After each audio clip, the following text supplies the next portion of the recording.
శక్తివంతమైన ఘట్టాలలో షణ్ముఖోత్పత్తి ఒకటి. ఇది విన్నవాళ్ళు సుబ్రహ్మణ్య లోకాన్నే పొందుతారు అంటారు. అంత శక్తివంతం. ఇది శ్రీరామాయణంలోనే అత్యంత శక్తివంతమైన పరమాద్భుతమైనటువంటి ఘట్టములలో ఒకటి. ఇది ఎంత శక్తివంతం అంటే గర్భిణీ స్త్రీలు కానీ ఈ సర్గల్ని పారాయణ చేస్తే తప్పకుండా వాళ్ళకి సంతానం కలుగుతుంది. సంతానం ఉత్తమమైన సంతానం కలుగుతుంది. ఎటువంటి సమస్యలు లేకుండా వాళ్ళకి ప్రసవం అవుతుంది. గంగానది ఆవిర్భావం గురించి చెప్తూ అత్యద్భుతమైనటువంటి ఘట్టాన్ని ఒకదాన్ని ఇప్పుడు రామచంద్రమూర్తితో విశ్వామిత్ర మహర్షి చెప్తున్నారు. నాయనా రామ, నీకు అంగదేశం గురించి చెప్పాను. మన్మధుడు కాలిపోయాడు. తర్వాత పార్వతీ పరమేశ్వరులకి వివాహమైంది. ఎలా అయింది మరి మన్మధుడు లేకుండా? ప్రారంభమే ఒక గొప్ప విషయం.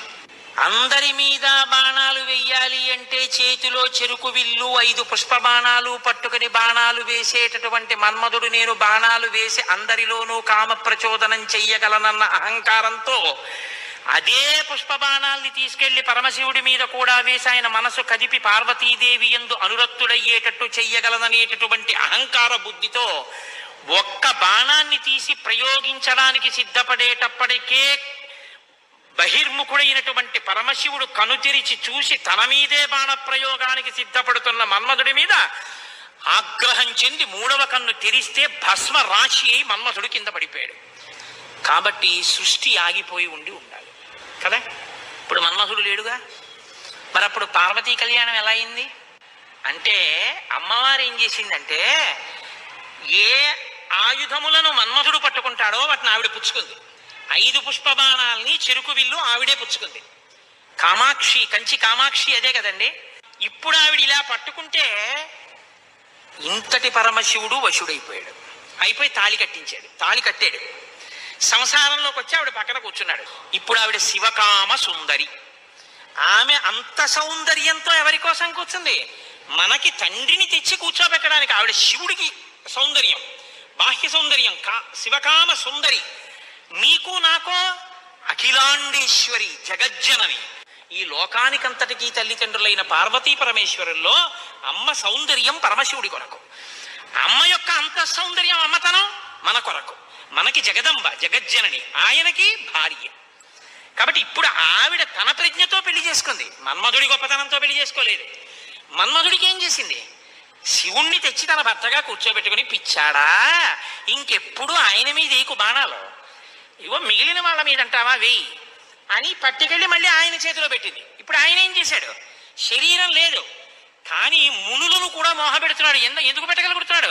అమ్మ తన కడగంటి చూపుతో ఇలా చూసి 1000 బాణాలు పర్వాలేదు, లోకం మీద వెయ్యండి అంటే అదేమిటండి మన అలా పాడు చేసేయడం ఏమిటండి మీరు అనుకోకండి. అమ్మవారు ఆ శక్తి మన్మధుడికి ఎందుకు ఇచ్చింది అంటే మనం పితృరుణం తీర్చుకోవడానికి. తండ్రి రుణం తీరాలంటే మనం సంతానాన్ని కనాలి, అందుకిచ్చింది. కాబట్టి ఇప్పుడు వివాహమైనటువంటి పార్వతీ పరమేశ్వరులు ఏకాంతంలో విహరిస్తున్నారు. వాళ్ళిద్దరూ అలా క్రీడించడం మొదలుపెట్టి 100 దివ్య సంవత్సరాలు పూర్తయిపోయాయి. వాళ్ళిద్దరూ ఏకాంతంలోంచి బయటికి రాలేదు, వాళ్ళకి బిడ్డ పుట్టలేదు. దేవతలందరూ కలుసుకున్నారు. పార్వతీ పరమేశ్వరులు ఇద్దరూ కనపట్టలేదంటే కొత్తగా పెళ్ళయింది కదా, 100 దివ్య సంవత్సరాల నుంచి విహారం చేస్తున్నారు. ఒక చిత్రమైనటువంటి ఆలోచన వచ్చింది వాళ్ళకి. ఒరే, అసలు పార్వతీదేవే శక్తి స్వరూపిణి, పరమశివుడు తేజపుంజం మహానుభావుడు. ఇప్పుడు వాళ్ళిద్దరి యొక్క శుక్రశోణితములు కలిస్తే, తేజస్సులు కలిస్తే ఈ లోకంలోకి ఒక కొత్త ప్రాణి వస్తే అసలు అటువంటి భూతమును అంటే అటువంటి ప్రాణిని మనం చూడడం కుదురుతుందా? అది ఎంత తేజోవంతంగా ఉంటుంది? ఎవరు వహిస్తారు ఆ భూతాన్ని? ఎవరు చూడగలరు ఆ ప్రాణిని? కాబట్టి మనం పరమశివుణ్ణి వెళ్ళి అడుగుదాం, మీరు రతిక్రీడ విరమించి బిడ్డల్ని కనద్దు అని అడుగుదాం అన్నారు. అయితే మీరు నన్ను మాట అడగచ్చు, ఏమండి బుద్ధి ఉందా అసలు ఈ మాట? వాళ్ళు అన్నారనుకోండి, మీరు ఎలా చెప్పారండి అని అడుగుతారు నన్ను. అసలు దేవతలకు ఎందుకండి ఈ వ్యవహారం? వాళ్ళు అలా ఎందుకు అనాలి? అలా అంటే మాత్రం దాన్ని మేము ఎలా అంగీకరించగలం ఈ విషయాన్ని? మీరు కంగారు పడిపోకుండా ఉండండి, నేను తర్వాత చెప్తాను ఎందుకు వస్తుందో. కాబట్టి ఇప్పుడు వాళ్ళందరూ కలిసి ఓ సమావేశం పెట్టుకున్నారు. నిజమే అంటే నిజమే. అందరూ కలిసి కైలాసానికి వెళ్ళారు. బయట నించుని పెద్ద కేకేశారు. ఏమని? ఓ దేవదేవ మహాదేవ, లోకమునకంతటికి రక్షించవలసిన వాడా అని కేకేశారు. వీళ్ళకి ఏం ఉపద్రవం వచ్చిందో అని ఆయన బయటకు వచ్చారు. ఆయన్ని చూడగానే వీళ్ళందరూ నేల మీద పడి నమస్కారం చేశారు. మహానుభావ, నీవు పార్వతీదేవితో కలిసి ఏకాంతంలో దివ్య క్రీడను అనుభవిస్తున్నావు. మీ ఇద్దరికి బిడ్డ పుడితే దుస్సహం, మేము తట్టుకోలేము. అందుకని నీ తేజస్సుని నీ తేజస్సులోకి అణిచేసేయి, ఆమె తేజస్సుని ఆమె తేజస్సులో అణిచివేయమను. మీ ఇద్దరూ ఒకరి పట్ల ఒకరు ఇటువంటి ఆభిముఖ్యం పొందకుండా తపస్సు చేసుకుంటూ కూర్చోండి అన్నారు. ఎంత అక్కర్లేని విషయం అంటే ఇది. అంటే ఆయన అన్నాడు, తండ్రితనం అండి, తప్పకుండా మీకు అలాంటి ఇబ్బంది ఉంటుందంటే నేను ఇటువంటి భూతమును సృష్టించను, అలాగే వెళ్ళిపోతాను. కానీ ఇప్పటికే చాలా కాలంగా పార్వతీదేవితో నేను క్రీడించి ఉన్న కారణం చేత నా రేతస్థానం నుంచి తేజస్సు కదిలిపోయింది. ఇప్పుడు కదిలిపోయిన తేజస్సు పడిపోతుంది. నేను పార్వతీదేవి యందు వదిలిపెట్టద్దని మీరు అంటున్నారు. మరి నేను నా తేజస్సుని ఎక్కడ విడిచిపెట్టను, ఎవరు భరిస్తారు చెప్పండి అన్నారు. భరించడం అనేటప్పటికీ వాళ్ళు ఎవరు గుర్తొచ్చారో తెలుసా అండి? భూమి గుర్తొచ్చింది. అన్నీ ఆవిడేగా భరిస్తుంది, పాపం ఆవిడే భరించాలి. అందుకని వాళ్ళందరూ కలిసి ముక్తకంఠంతో భూమిని చూపించారు. చూపించి ఈ భూమి భరిస్తుంది, దీని మీద వదిలేసేయాలి. భూమి ఏమనాలి? అదేమిటయ్యా, ఆయన భార్య యందు ప్రవేశపెట్టబడవలసినటువంటి శివ తేజస్సు నా మీద ఎలా విడిచిపెడతాడు? నేనెలా స్వీకరిస్తాను? భూకాంత, ఆమె స్త్రీ, భూదేవి, నాలోకి ఎలా ప్రవేశిస్తుంది శివవీర్యం? దోషం అవుతుంది కదా, నేను పుచ్చుకోననాలి. ఆవిడ సంతోషించింది. శివవీర్యం నాలో ప్రవేశించడం అంటే అదృష్టం కదా అనుకుని తప్పకుండా పుచ్చుకుంటానని అనేటప్పటికీ పరమశివుడు ఏం చేశాడంటే ఆయన తేజస్సుని భూమి మీద వదిలిపెట్టేశాడు. అది ఉత్తర క్షణం భూమి అంతటా పాకేసింది. పాకేసి పర్వతాల్లో, నదుల్లో, సముద్రాల్లో, చెట్లలో పరివ్యాప్తమైతే ఆ తేజస్సు యొక్క స్థితిని భూమి తట్టుకోలేకపోయింది. తట్టుకోలేక పెద్ద పెద్ద కేకలేసింది ఆవిడ. నా ఒళ్ళు మండిపోతోంది, దగ్ధమైపోతోంది నా శరీరం అంతా, శివవీర్యాన్ని నేను భరించలేకపోతున్నాను, దాని శక్తి నేను తట్టుకోలేకపోతున్నాను, కాబట్టి నేను విడిచిపెట్టేస్తాను, నాలోకి వచ్చిన వీర్యాన్ని దేనిలోకి విడిచిపెట్టను అని అడిగింది ఆవిడ. ఇప్పుడు దేవతలందరూ ఒకరి మొహాల్లో ఒకళ్ళు చూసుకుని అన్నారు, ఒళ్ళు మండిపోతోంది తట్టుకోలేనన్నావు కాబట్టి ఎవడు మండిస్తాడో వాడిలో వదిలేయన్నారు. అంటే అగ్నిహోత్రుల్లో వదిలేయమన్నారు. అంటే ఇప్పుడు ఆవిడ ఏం చేసింది? తనలో పడినటువంటి శివవీర్యాన్ని అగ్నిహోత్రుల్లోకి వదిలిపెట్టేసింది. ఇదంతా రెప్పపాటు కాలంలో జరిగిపోయింది. పెద్ద పెద్ద అరుపులు, కేకలు, ప్రార్థనలు, హడావిడి. బయటికి వెళ్ళిన శివుడు లోపలికి రాలేదు. అమ్మవారికి అనుమానం వచ్చింది, ఏం జరిగింది అని. పార్వతీదేవి బయటికి వచ్చింది. బయటికి వచ్చి ఏం జరిగిందని అడిగింది. మేమందరం ఇలా ప్రార్థన చేశామమ్మా, మీ ఆయన తేజస్సు భూమిలోకి విడిచిపెట్టాడు, భూమి తట్టుకోలేక అగ్నిలోకి విడిచిపెట్టింది అంది. మీ ఇద్దరికీ సంతానం కలగకుండా తపస్సు చేసుకోమని కోరిక కోరామమ్మా అన్నారు. ఆవిడంది, ఏ ఆడదైనా అమ్మ కావద్దంటే ఒప్పుకుంటుందండి? ఎర్రబడిన కళ్ళతో అమ్మవారంది, అక్కరలేని విషయంలో జోక్యం చేసుకున్నారు. మీరు చెప్పకూడని మాట చెప్పారు. నన్ను తల్లిని కావద్దు అని శాసించారు. నాకు బిడ్డలు పుట్టకూడదు అని వరం అడిగారు. నాయందు ప్రవేశపెట్టబడవలసినటువంటి శివవీర్యాన్ని భూకాంత యందు ప్రవేశపెట్టారు. కాబట్టి నేను మీకు శాపం ఇస్తున్నాను, ఇక నుంచి మీ భార్యల వలన మీకు సంతానము కలగకుండుగాక, ఇక నుంచి దేవతలకి సంతానం ఉండదు అంది.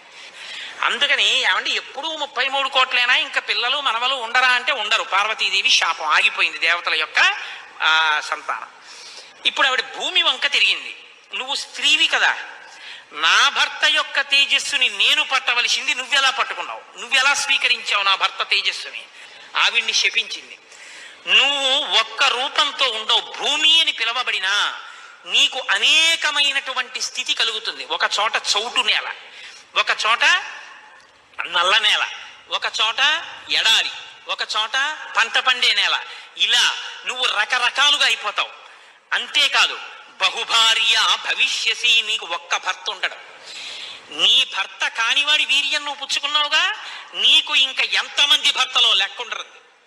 అందుకే రాజ్యాన్ని పాలించిన వాడందరూ భూమిపతులే. ఎంతమంది ఆవిడికి భర్తలు లెక్కలేదు. కారణం ఏమిటంటే పార్వతీదేవి శాపం. ఏ ఆడదైనా కోరుకునేది ఏమిటంటే భర్త వలన కొడుకుని కనాలి, ఆ కొడుకు పేరు ప్రఖ్యాతులు తేవాలి, తల్లి సంతోషించేటట్టు ప్రవర్తించాలని కోరుకుంటాడు. ఏ తల్లి ఈ లోకంలో ఏ ఒక్కటి సహించదో అది నీ యందు నిజమగుగాక. ఏ తల్లి అయినా ఏది సహించలేదు, ఎంత తప్పైనా సహిస్తుంది. కానీ అమ్మ వంక ఆడదాన్ని చూసినట్టు చూశాడు అనుకోండి కొడుకు, అమ్మ మాత్రం ఒక్కనాటికి క్షమించదు. ఇంకా అమ్మలో ఆడతనాన్ని చూడకూడదు. ఇంకంతకన్నా పవిత్రంగా మాట్లాడడం కష్టం, ఇంకంతకన్నా నేను దిగి మాట్లాడను. కాబట్టి అమ్మతనాన్నే చూడాలంతే కొడుకు. కానీ నీ విషయంలో ఏమవుతుందో తెలుసా, నీ కొడుకులందరూ నీకు భర్తలు అవుతారు. అందుకే భూమిపతి పతే, ఆయన తర్వాత ఆయన కొడుకు, ఆయన భూమిపతి. ఎంత దారుణం అండి అది. ఒక ఆయన పరిపాలిస్తున్నాడు, ఆయన భూమిపతి, ఆయనకి కొడుకు పుట్టాడు. ఇప్పుడు భూమికి ఆయన ఏమవ్వాలి? కొడుకు. ఆ భూమిపతి వెళ్ళిపోయాడు, ఇప్పుడు ఈయనేమవుతాడు? ఈయన భూమిపతే, తన కొడుకు తనకి భర్త. ఇంతకన్నా దారుణమే ఉంది? ఇది పార్వతీదేవి శాపం. నాకు బిడ్డలు కలగకుండా చేశారు కాబట్టి మీరు ఈ శాపం అనుభవించండి అని వాళ్ళు లోపలికి వెళ్ళిపోయారు. ఇప్పుడు వీళ్ళందరూ ఇలా వేళ్ళు విరిచారు. ఒరే అక్కర్లేని విషయంలో జోక్యం చేసుకున్నాను రా, ఎవర్రా ఈ మాట చెప్పింది అసలు అన్నారు. వాడు ఉంటాడేమిటి ఇంక అక్కడ. ఇప్పుడు అందరూ భారంగా తలకాయలు వంచుకుని ఇళ్ళకెడితే వీళ్ళ శిఖలు ఎవరు పట్టుకుంటారు? ఒరే ఎందుకు వెళ్ళావురా నువ్వు, నీ వల్ల నాకు ఇంకా బిడ్డలు కలగరని వాళ్ళు పట్టుకుంటారు. కాబట్టి ఇప్పుడు వాళ్ళందరూ ఇళ్ళకెళ్ళారు. హిమాలయ పర్వత ప్రాంతంలో పార్వతీ సహితుడై పరమశివుడు మాత్రం హాయిగా కూర్చుని తపస్సు చేసుకుంటున్నాడు. ఇంకా వాళ్ళిద్దరికీ బిడ్డలు పుట్టకూడదు అన్నారుగా, అందులో ఆయన వెళ్ళి తపస్సు మొదలెట్టాడు. గొడవ ఎక్కడొచ్చింది? ఇక్కడతో ఏమైపోలేదు గొడవ. తారకాసురుడిని వాడు బయలుదేరాడు. వాడికి తెలిసే విషయం, ఇక పార్వతీ పరమేశ్వరులకి బిడ్డలు పుట్టరని, దేవతలకి బిడ్డలు పుట్టరని తెలుసు వాడికి. వాడు బ్రహ్మగారి గురించి తపస్సు, వాడు చాలా తెలివైనవాడు. వాడు నాకు చావుద్దన్నాడు, అది కుదరదన్నాడు ఆయన. అయితే పార్వతీ పరమేశ్వరులకు కొడుకు పుడితే వాళ్ళ చేతిలో చచ్చిపోతానన్నాడు. బ్రహ్మగారు ఏమంటారు? తథాస్తు అన్నారు. ఇంకా వాళ్ళకి పుట్టరు, నేను చావను, అది వాడి ధైర్యం. ఇప్పుడు వాడు ఎవరిని కొట్టడం మొదలెట్టాడు? దేవతల్ని. ఇప్పుడు వాళ్ళేం చెయ్యాలి? ఇప్పుడు వీళ్ళందరూ ఎక్కడికి వెళ్ళి అడిగారు, మీకు బిడ్డలు కలగకూడదు, మీ ఇద్దరు తపస్సు చేసుకోండి అని. వీళ్ళే అడిగారు పార్వతీ పరమేశ్వరుని. వాళ్ళిద్దరూ తపస్సుకి వెళ్ళిపోయారు. ఇప్పుడు వెళ్ళి మీ ఇద్దరు బిడ్డలు కనండి అన్నారు అనుకోండి, ఇంకేమైనా ఉందా? వద్దన్నావు, అన్ని శాపాలు ఇచ్చేసింది ఆవిడ. అంటే మీరు బాగా గమనించండి, ఏదైనా ఆడది భరిస్తుంది, కానీ ఆడదాని అమ్మతనానికి, ఆడదాని భర్తృత్వాన్ని పంచుకోవడానికి ఇంకో ఆడదొస్తే మాత్రం ఈ లోకంలో సహించడం అన్నది ఉండదు. అది ఈ జాతి క్షమించలేదు. ఇది రామాయణం యొక్క తీర్పు. కాబట్టి ఇప్పుడు వీళ్ళు వెళ్ళి అడగలేరు పార్వతీ పరమేశ్వరుని. కొడుకు పుడితే తప్ప వీళ్ళకి బతుకులేదు. ఎందుకని? వీళ్ళని చాలా బాధ పెట్టేస్తున్నాడు తారకాసురుడు. కాబట్టి ఇప్పుడు ఏం చెయ్యాలో అర్థం కాక పార్వతీ పరమేశ్వరులను అడగలేక చతుర్ముఖ బ్రహ్మగారి దగ్గరికి వెళ్ళారు. వెళ్ళి, అయ్యా ఎలాగండి పార్వతీ పరమేశ్వరులకు కొడుకు పుడితే తప్ప మేము రక్షింపబడం, ఇప్పుడు పుట్టే మార్గం ఏమైనా ఉందా అని అడిగారు. అడిగితే ఆయన అన్నారు, ఒరే పార్వతీ పరమేశ్వరులకి ఇంక పిల్లాడు పుట్టడం అనేటటువంటి విషయాన్ని మీరు నేను ఇక వెళ్ళి అడగడం అన్న విషయం మర్చిపోండి. పోనీ మన దగ్గర శివుని యొక్క తేజస్సు ఉంది, ఇంకాను అగ్నిహోత్రుడు పుచ్చుకుని ఉంచాడుగా, అగ్నిహోత్రుల్లో ఉందిగా, అంటే యాపిల్ పండు ఫ్రిడ్జ్లో పెట్టుకున్నట్టు అగ్నిహోత్రుడి దగ్గర ఉంది అది. పోనీ దాన్ని తెచ్చి ఎవరిలోకైనా నిక్షేపిద్దామంటే మీ భార్యలు ఎవ్వరికీ పిల్లలు పుట్టరు, ఆవిడ శాపం ఉందిగా. పైగా ఆ శివవీర్యాన్ని భూకాంత పుచ్చుకుందనేగా అన్ని శాపాలు ఇచ్చింది. ఇప్పుడు దాన్ని తీసుకెళ్ళి ఇంకోళ్ళు ఎవరికన్నా ఇస్తామంటే ఎవరు మాత్రం పుచ్చుకుంటారు? ఏ ఆడది పుచ్చుకుంటుంది? పుచ్చుకుంటే కదా పిల్లలు పుట్టడం. పార్వతీదేవిని వెళ్ళి అడగలేము, పోనీ శివవీర్యం ఉందని ఇంకో స్త్రీలో ప్రవేశపెట్టలేము. ఎలా ఆలోచించి, ఆయన తక్కువడండి చతుర్ముఖ బ్రహ్మగారు అంటే, నేను అందుకే బ్రహ్మ నన్ను బ్రహ్మగారు అంటుంటాను. ఆయన సలహా లేకపోతే లోకం లేదు, మన ఉపన్యాసమే లేదు. ఆయన అన్నారు, హిమవత్ పర్వతం ఉందే హిమవంతుడు, ఆయనకి 2 బిడ్డలు ఉన్నారు. పెద్దమ్మాయి పేరు గంగ, రెండో అమ్మాయి పార్వతి. పెద్దమ్మాయి దేవతా స్త్రీలలోకి రాదు, ఆ అమ్మాయి స్వర్గలోకంలో ప్రవహిస్తోంది. ఇప్పుడు తనకి బిడ్డలు పుట్టలేదన్న బాధ ఎప్పుడు పోతుందంటే, తన భర్త యొక్క వీర్యం తన అక్కగారిలోకి ప్రవేశించి బిడ్డ పుడితే తన అక్క కొడుకు తన కొడుకేగా. అందుకని కొంచెం మనసు కుదుటపరుచుకుని పోన్లే బిడ్డ పుట్టాడని సంతోషిస్తుంది. అక్క జోలికి వెళ్ళదు, ఎందుకంటే కొంచెం ఆప్యాయత అన్నదోటి ఉంటుంది. అక్క కొడుకు తన కొడుకే అవుతాడు కాబట్టి మనం పార్వతీదేవి కోప్పడకూడదంటే ఆ గంగాదేవి యందు ఈ శివవీర్యాన్ని నిక్షేపించాలి. ఇప్పుడు శివవీర్యం ఎవరి దగ్గర ఉంది?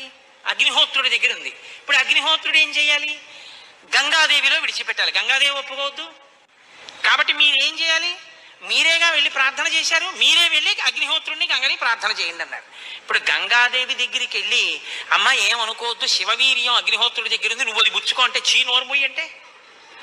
అందుకని ఈ మాట ఎవరు చెప్పాలో ఒక్క పురుషుడు చెప్పాలి. పురుషులందరూ వెళ్ళి చెప్తే అసహ్యంగా ఉంటుంది. మీరు వెళ్ళి అగ్నికి చెప్పండి, అగ్ని వెళ్ళి ఆవిడికి చెప్తారన్నాడు. ఎందుకంటే ఇంత ఇబ్బంది అంటే ఇది గట్టిగా చెప్పుకునేది కాదు. ప్రయత్నం చేస్తున్నారు, పార్వతీ పరమేశ్వరులకి పుత్రుడు కలిగేటట్టు తెలిస్తే చంపి అతను పారేస్తాడు ఆయన తారకాసుడు. అందుకని ఎవరికీ తెలియకుండా జరగాలి ఈ పని అంతాను. ఇప్పుడు వీళ్ళందరూ కలిసి అగ్నిహోత్రుడి దగ్గరికి వెళ్ళారు. అయ్యా ఎంత గొప్ప సలహా చెప్పావు, ఏదో ఓ కారు చీకటిలో కాంతిరేఖ, కఠినమైన సాక్ష్యానికి సూక్ష్మమైన రంధ్రం దొరికాయి, ఇక మేము అల్లుకుంటాం కథ అన్నారు.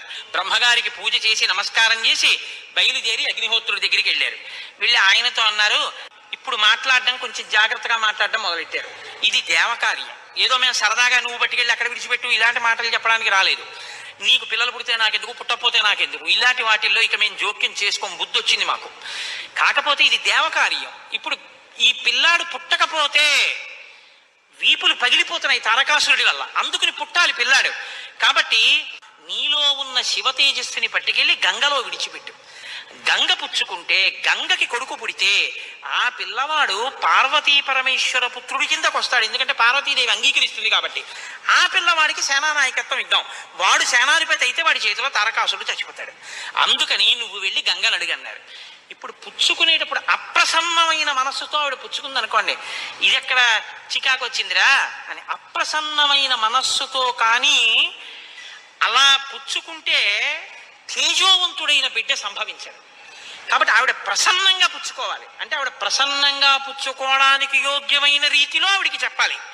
కాబట్టి ఆయన వెళ్ళి చెప్పాడు అగ్నిహోత్రుడు, అమ్మా నువ్వు గర్భం ధరించాలమ్మా, ఆవిడ కన్య, భర్త లేడు. దేవతానాం ఇదం ప్రియం, అమ్మ దేవకార్యం ఇది, అందుకుని నిన్ను అడుగుతున్నాను తప్ప ఇంకో మాట అనుకో కుష్మా తల్లి. అందుకని ఆవిడ అర్థం చేసుకుంది, ఓహో ఇంతకన్నా ఇప్పుడు లోకాన్ని రక్షించడానికి మార్గం లేదు, కాబట్టి శివ తేజస్సుని నాలోకి తీసుకుంటాను. ప్రసన్నంగా తీసుకుంది అనడానికి గుర్తు దివ్యమైన రూపాన్ని ధరించి శివ తేజస్సుని తనలోకి తీసుకుంది. ఇప్పుడు వీళ్ళ బాగా గమనించండి, సుబ్రహ్మణ్యోత్పత్తి అంటే ఎటువంటిదో తెలుసా అండి? 33 కోట్ల మంది దేవతలు ఇలా ఎదురు చూస్తున్నారు. ఇప్పుడు కాని శివవీర్యం ఎందుకో పనికి రాకుండా పోయిందనుకోండి, గంగ కానీ అయ్యి బాబాయ్ నేను భరించలేకపోతున్నానని వదిలేవతల పారేసింది అనుకోండి, అంతే. ఇక శివవీర్యం లేదు, ఎందుకంటే ఉన్న శివవీర్యం పాడైపోయింది.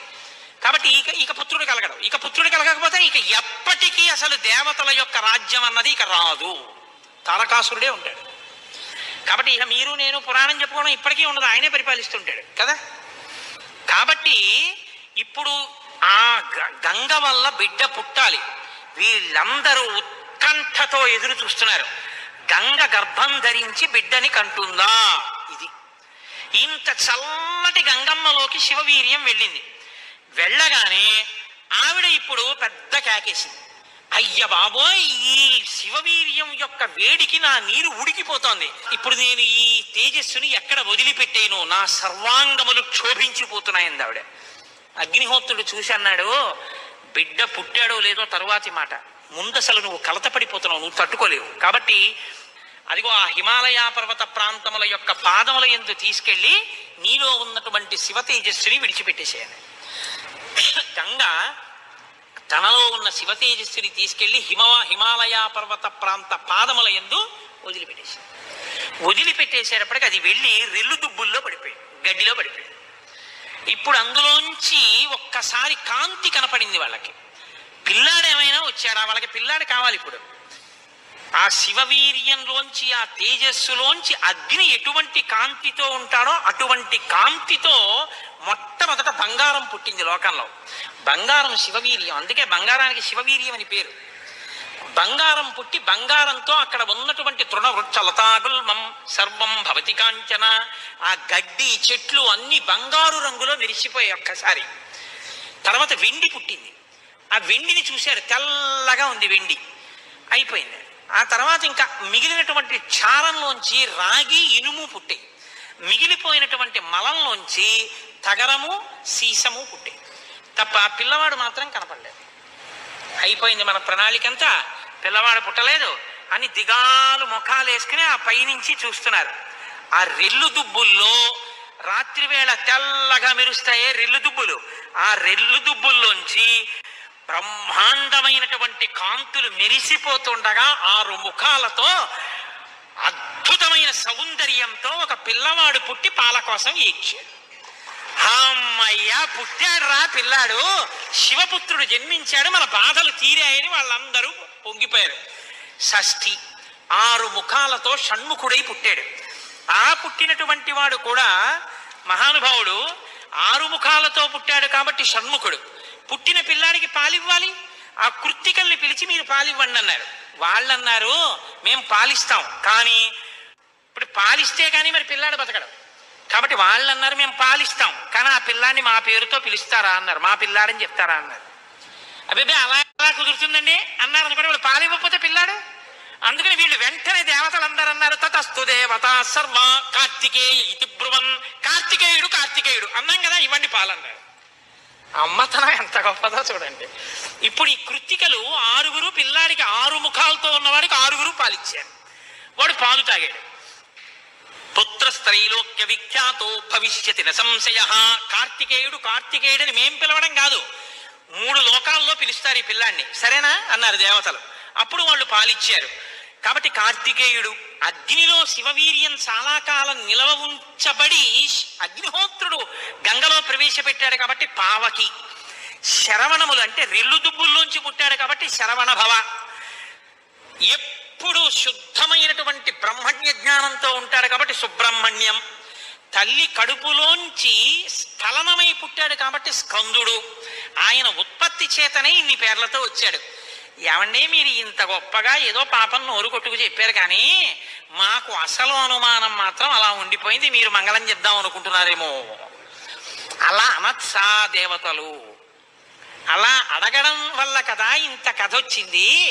అలా ఎందుకు అడగాలి అసలు అంటే, మహానుభావుడు శంకర భగవత్పాదాచార్య స్వామి వారు బ్రహ్మసూత్రాలకి చేసినటువంటి వ్యాఖ్యానంలో ఒక చోట ఉదహరించారట దీని గురించి. దాని గురించి అసలు ఇలా ఎలా జరిగిందని కంచికామకోటి పీఠాధిపతులు చంద్రశేఖరేంద్ర సరస్వతి స్వామి వారు ఎంతమంది పౌరాణికులను అడిగారట. ఆఖరికి ఒక ఆయన దీని మీద పరిశోధన చేసి త్రిపురా రహస్యంలో ఉన్నటువంటి మంత్రాల యొక్క వ్యాఖ్యానంలో దీని అసలు వృత్తాంతం ఎక్కడుందో పరమాచార్య స్వామి వారికి తీసుకొచ్చి చెప్పారు. త్రిపురా రహస్యంలో ఉంది దీని రహస్యం, అక్కడి నుంచి అనుసంధానం చేయాలి దాన్ని. సనత్కుమారుడు అని ఒక ఆయన బ్రహ్మమానసపుత్రుడు, ఆయన పుట్టుక చేత మహాజ్ఞాని. అటువంటి పిల్లవాడు ఆయన ఎప్పుడు తనలో తాను బ్రహ్మజ్ఞానంలో రమిస్తుండేవాడు. ఆయన ఒక రోజు రాత్రి నిద్రపోవడం అంటే గుర్తుపెట్టుకోండి, బ్రహ్మవేత్త నిద్రకి కూడా ఆయన సాక్షి. అటువంటి ఆయనకి కల వచ్చిందంటే అవస్థ ఏర్పడింది, స్వప్నావస్థ. ఆ కల్లో తాను రాక్షస సైన్యాల మీద యుద్ధం చేస్తున్నట్టు కల వచ్చింది. ఆయన తెల్లబోయి ఇదేమి నాకు కల రావడం ఏమిటి, కల రావడం అంటే మనసులో ఏదో కోరిక ఉంది, ఆ కోరిక కల్లో కనపడింది, స్వప్నావస్థలోకి వెళ్ళాను, ఇది దోషం కదా, నాకు అలా ఎందుకు జరిగిందని తండ్రి చతుర్ముఖ బ్రహ్మగారి దగ్గరికి వెళ్ళారు. వెళ్ళి నాన్నగారు నాకు ఇలా కల ఎందుకు వచ్చింది నాన్నగారు అసలు అని అడిగాడు. ఆయన అన్నాడు, నాయనా నీకు ఇలా కల రావడానికి ఒక కారణం ఉంది. నువ్వు పూర్వజన్మలో వేదాన్ని నేర్చుకునేటప్పుడు వేదంలో దేవతల గురించి రాక్షసుల గురించి దేవదానవ యుద్ధాల గురించి చదివి, ఈ రాక్షసులు ఎప్పుడు వేద ప్రమాణానికి వ్యతిరేకంగా ఎందుకు ఇలాంటి పనులు చేస్తుంటారు, వీళ్ళని పట్టుకుని చంపేయాలని వ్యగ్రత పొందావు. ఆ వ్యగ్రత జీవుణ్ణి పట్టుకుంది. అది ఈ జన్మలో బ్రహ్మవేత్తమైనా నీకు ఆ వాసన ఉండిపోయింది. అది ఇప్పుడు కలగా వచ్చింది. అది తీరాలంటే నువ్వు దేవసేనకి అధిపతివి కావాలి. నువ్వు దేవసేనకి అధిపతివై రాక్షసుల్ని సంహరిస్తే ఆ కోరిక తీరుతుంది. అంటే నాన్నగారు నేను దేవాసేనాపతిని కావలసిందేనా ఆయన అన్నాడు చతుర్ముఖ బ్రహ్మగారు. వచ్చేసారు ఆయన. తన అనుష్ఠానంలో తనున్నారు. ఈలోగా పరమశివుడు ఒక సంకల్పం చేశాడు. పరమశివుడికి ఒకప్పుడు కోరిక పుట్టిందిట. నేను ఇప్పటిదాకా అన్ని విషయాలు చెప్పడం కానీ నేను ఓడిపోయిందన్నది లేదు ఎవరి దగ్గర. ఓడిపోవడం అంటే బయట వాళ్ళ దగ్గర ఓడిపోతే బాగుండదుగా. ఓడిపోవడం అనేటటువంటిది కూడా మనిషి జీవితంలో సన్మానంగా ఎప్పుడు మారుతుంది? పుత్రాదిచ్చేత్ పరాజయం. తన కొడుకు చేతిలో తాను ఓడిపోవాలి. తన కొడుకు చేతిలో తాను ఓడిపోవడం అంటే, ఒరే నేను శ్లోకానికి అర్థం ఇన్ని మాటలు చెప్పాను కానీ నా కొడుకు వచ్చి అకస్మాత్తుగా నాన్నగారు ఈ శ్లోకానికి ఈ అర్థం ఇలా కూడా వస్తుంది కదా అంటే నాకు ఎప్పుడూ రాలేదు ఈ ఆలోచన. ఎంత గొప్ప అర్థం చెప్పాడురా, ఇలా చూస్తే అసలు మొత్తం కథ మారిపోయింది, వీడికి ఎంత గొప్ప ఆలోచన వచ్చిందని నా కొడుకు ప్రజ్ఞ ముందు నేను తల వంచితే అది నాకు సన్మానం లాంటి ఓటమి. అలాంటి కొడుకు నా కడుపున పుడతాడా అనుకున్నట్ట పరమశివుడు కూడా ఒకనకొకప్పుడు. ఇప్పుడు సనత్కుమారుల వారికి ఈ కోరిక, పరమశివుడికి ఆ కోరిక. ఒకనకొకప్పుడు పరమశివుడు పార్వతీదేవి అసుర సంధ్య వేళలో ఈ భూమండలం అంతటా కూడా విహారం చేస్తారు, శ్రీశైల పర్వతం మీద దిగుతారు. భాగవతంలో చతుర్థ స్కందం అనుకుంటే అందులో చెప్తారు దీని గురించి. వాళ్ళిద్దరూ విహారం చేస్తుంటే సనత్కుమారుడు కనబడ్డారు. కనబడితే వాళ్ళకి ముచ్చటేసింది. బ్రహ్మవేత్త మహానుభావుడు బ్రహ్మజ్ఞాని, పలకరిద్దామని వృషభవాహనం మీద కిందికి దిగి దగ్గరికి వెళ్ళారు. ఆయన ఇలా చూశారు, చూసి తన పంతాన్ని చేసుకుంటున్నారు. ఇద్దరు అలా నిలబడ్డారు. ఆయన ఏం పలకరించలేదు. పలకరించకపోతే పరమశివుడు అన్నాడు, ఏమయ్యా లోపల సంతోషించాడు ఇది బ్రహ్మవేత్త అంటే, ఏమయ్యా ఇంతసేపటి నుంచి నించున్నావు, కనీసం నువ్వు పలకరించలేదు మమ్మల్ని అన్నారు.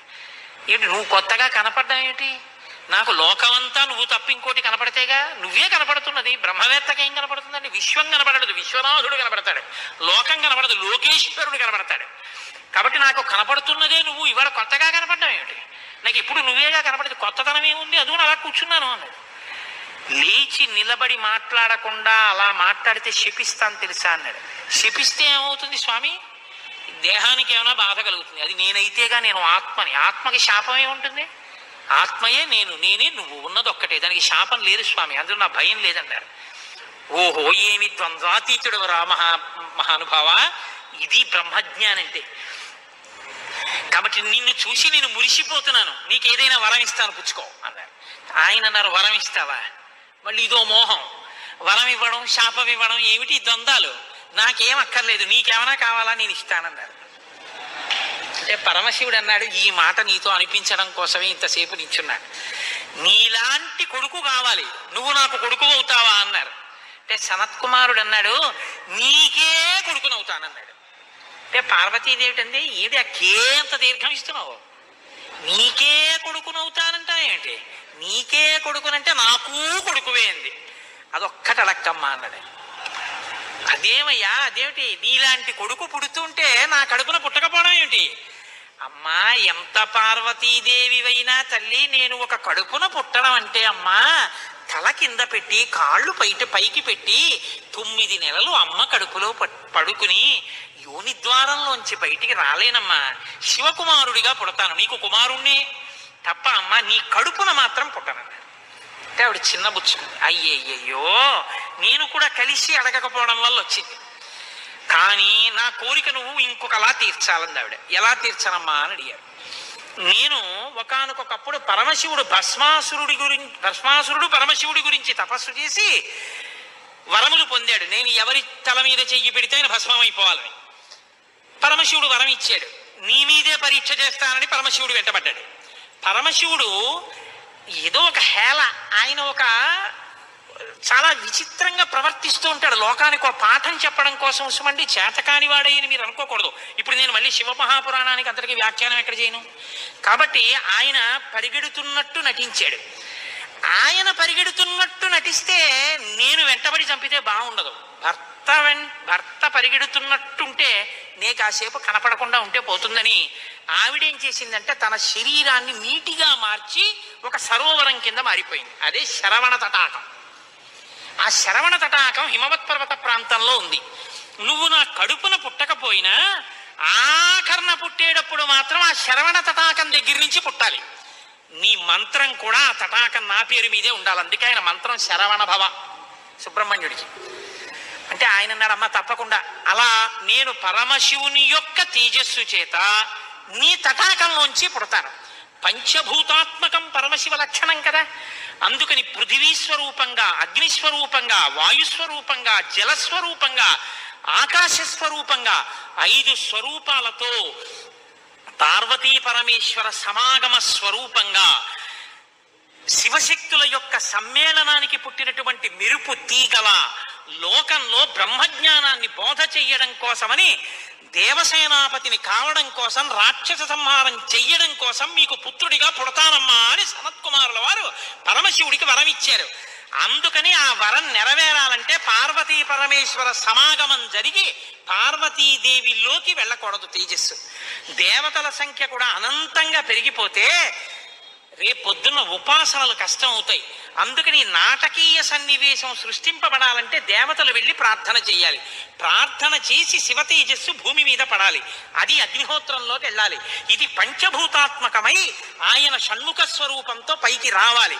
వచ్చి స్వామి అని పేరు పెట్టుకోవాలి. స్వామి అన్న పేరు కేవలం సుబ్రహ్మణ్యుడిది. మనం వెంకటేశ్వర స్వామి అంటాం, మంచిదే, నేను తప్పని నేను అంటలేదు. కానీ ఒక్క స్వామి అంటే మాత్రం సుబ్రహ్మణ్యుడి. ఎక్కడెక్కడ సుబ్రహ్మణ్యుడి పేరు చెప్తామో, ఎక్కడెక్కడ తలుచుకుంటామో అక్కడక్కడ సంతానమునకు ఏ విధమైన ప్రమాదం రాదు. సుబ్రహ్మణ్యుడికి నమస్కారం చేస్తే కుజగ్రహ దోషం కూడా ఉపశమిస్తుంది. ఎక్కడెక్కడ షణ్ముఖుణ్ణి ఆరాధన చేస్తారో అక్కడ ఐశ్వర్యం పరిడవిల్లుతుంది. పక్కన ఉన్నటువంటి తమిళ దేశం, ద్రవిడ దేశంలో అంత ఐశ్వర్యం వచ్చింది, అన్ని పరిశ్రమలు వచ్చాయంటే కారణం ఏమిటో తెలుసా అండి? సుబ్రహ్మణ్యారాధన. వాళ్ళు విపరీతమైన సుబ్రహ్మణ్యారాధనం చేస్తారు. సుబ్రహ్మణ్య ఆరాధనం చేసినా, షణ్ముఖుడికి ప్రదక్షిణం చేసినా, ఆయనకి నమస్కారం చేసినా జ్ఞానము, ఐశ్వర్యము, సంతానమునకు క్షేమము, ఆయువు, ఆరోగ్యము అన్నీ కలుగుతాయి. అంత శక్తివంతమైనటువంటి సర్గ ఈ షణ్ముఖోత్పత్తి సర్గ. ఈ షణ్ముఖోత్పత్తి గురించి చెప్పిన తర్వాత, అందుకే షణ్ముఖుడికి ఉన్న గొప్పతనం ఏమిటో తెలుసా అండి? ఆయనకి ఒక గొప్ప విజయాన్ని సాధించాడు షణ్ముఖుడు ఒక్కడే. శైవ వైష్ణవాలు రెండూ కూడా వియ్యవందేట్టు చేశాడు. శ్రీవల్లి, దేవసేన ఇద్దరు శ్రీ మహావిష్ణువు యొక్క కుమార్తెలు. ఆయన మేనల్లుడు కదండి, మరి ఏదో పండగ సెలవులకు ఇంటికి వచ్చాడు. ఇంటికి వస్తే లక్ష్మీదేవి ఆయన్ని చూసి అందిట, మురుగన్ అంది.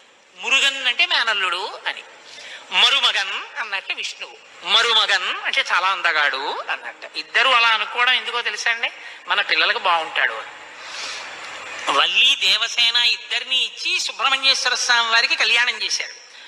వల్లి, దేవసేన ఇద్దరిని తనకి భార్యలుగా చేసుకున్నాడు కాబట్టి శైవ వైష్ణవాలు రెండు సుబ్రహ్మణ్యుడి వల్లే బియ్యం ఉంది.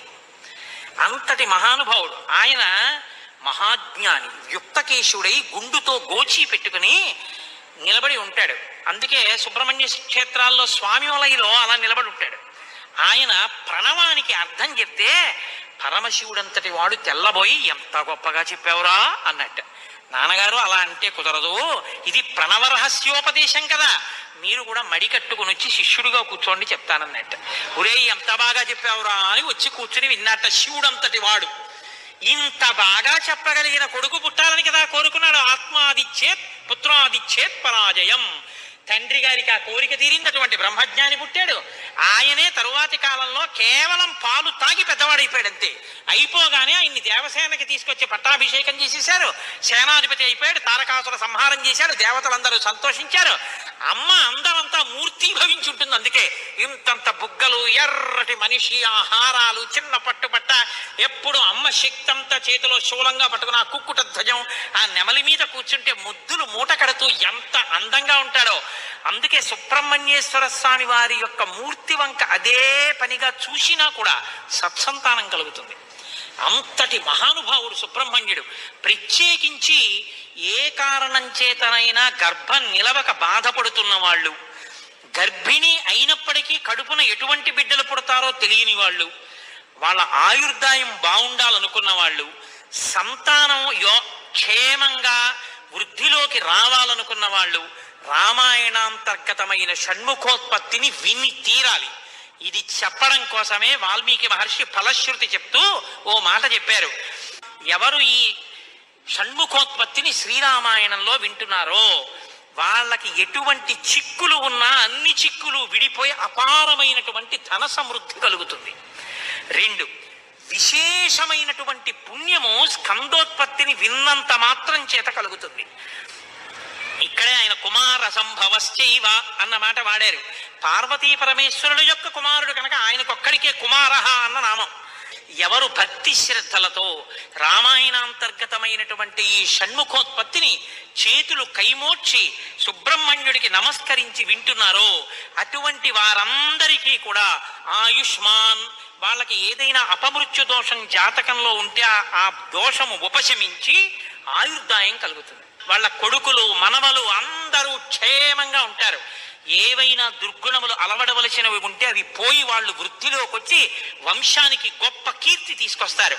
ఆయుష్మాన్ పుత్ర పౌత్రైశ్చ, ఎవరు రామాయణం సంపూర్ణ రామాయణం చెప్పించుకుని వినేటప్పుడు పరమ భక్తితో దేవాలయ ప్రాంగణంలోనో ఎక్కడో కూర్చుని ఈ స్కందోత్పత్తిని నమస్కారం చేస్తూ విన్నారో వాళ్ళు శరీరం పడిపోయిన తరువాత సుబ్రహ్మణ్య లోకాన్ని పొందుతారు అని వాల్మీకి మహర్షి సత్యం తప్ప ఆయన నోటి వెంట రాదని బ్రహ్మగారి వరం.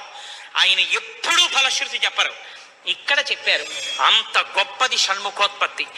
దీనివల్ల ఉపయోగం పొందిన వాళ్ళు కన్నుల నీరు పెట్టుకుని సంతోషంతో చెప్తారు, యథార్థం నిజమేనది. మీకు నేను ఒక రహస్యం చెప్తాను, నేను ఆశ్చర్యపోయాను. తూర్పుగోదావరి జిల్లాలో మల్లవరం అని ఒక క్షేత్రం ఉంది. అక్కడ సుబ్రహ్మణ్యుడు, ప్రత్యక్ష సుబ్రహ్మణ్యుడు, ఇంతలా పాము కోనేటిలో స్నానం చేసి శివలింగాన్ని చుట్టుకుని ఉంటుంది. అది పిల్లలు పుట్టని వాళ్ళు వెళ్ళి నమస్కారం చేస్తే పిల్లలు పుట్టారు. డాక్టర్లు పిల్లలు పుట్టారని సర్టిఫై చేసిన వాళ్ళకి పుట్టారు. ముఖ్యమంత్రులు కూడా వెళ్ళారు పీఠాధిపతులు అక్కడికి. ఆ పాము కారణాంతరాల చేత శివలింగానికే తల కొట్టుకుని శరీరం వదిలితే ఇప్పుడు అలాగే ప్రతిష్ఠ చేశారు. అక్కడ నేను ఆశ్చర్యపోయింది ఏంటంటే, నాకు ఆ దేవస్థానం ధర్మకర్త ఒక ఆయన వచ్చి ఒకసారి ఓ మాట చెప్పారు. బిడ్డలు పుట్టరు అని డాక్టర్లు చెప్పేసినటువంటి వాళ్ళు సుబ్రహ్మణ్య షష్ఠి నాడు ఈ దేవాలయం వెనకాల పడుకుంటారు, వచ్చి బోర్లా పడుకుంటారు ఆడవాళ్ళు. వాళ్ళకి కునుకు పడుతుంది, కునుకు పడ్డాక లేపేస్తాం. ఆ మరుసటి సంవత్సరం వాళ్ళు పసిపిల్లల్ని పట్టుకుని వస్తారండి అని చెప్పారు. నాకు అపనమ్మకం కాదు, చూడాలనిపించింది. కాకినాడ నుంచి చాలా మందిని కలిసి సుబ్రహ్మణ్య భుజంగ స్తోత్రం చేశారు శంకర భగవత్పాదులు. సుబ్రహ్మణ్య షష్ఠి నాడు ఆ దేవాలయంలో చదువుదామని అందరం కలిసి వెళ్ళాం. ఆ రోజు వాళ్ళు నా ప్రసంగం కూడా అక్కడ ఏర్పాటు చేశారు. మీరు నమ్మరు, నేను తెల్లబోయానండి. ఎంతంత సంపన్న కుటుంబాల వాళ్ళు బిడ్డలు పుట్టరు అని బెంగ పెట్టుకున్న తల్లులు సంటి పిల్లలతో ఎంతో సంతోషంగా వచ్చి ఆయనకి నమస్కారం చేసుకుని, అబద్ధం కాదు, నేను ఎంతో మందిని అక్కడ అడిగాను, ఏమమ్మా మీకు ఈయన వలనే కలిగిందా సంతానం అని. ఖచ్చితంగా మేము ఆయన వలనే ఈ అనుగ్రహాన్ని పొందామని ఆ అదృష్టాన్ని పొందారు. మహానుభావుడు సుబ్రహ్మణ్యుడంటే. ఆయనకి నమస్కారం చేస్తే ఎంత స్థితినైనా ఇస్తాడు. ఇది సత్యం, సత్యం పునఃసత్యం. ఇది ఆ శక్తి కలిగి ఉంది, అది నా నమ్మకం. కాబట్టి మీరు స్వామికి నమస్కారం చేయండి.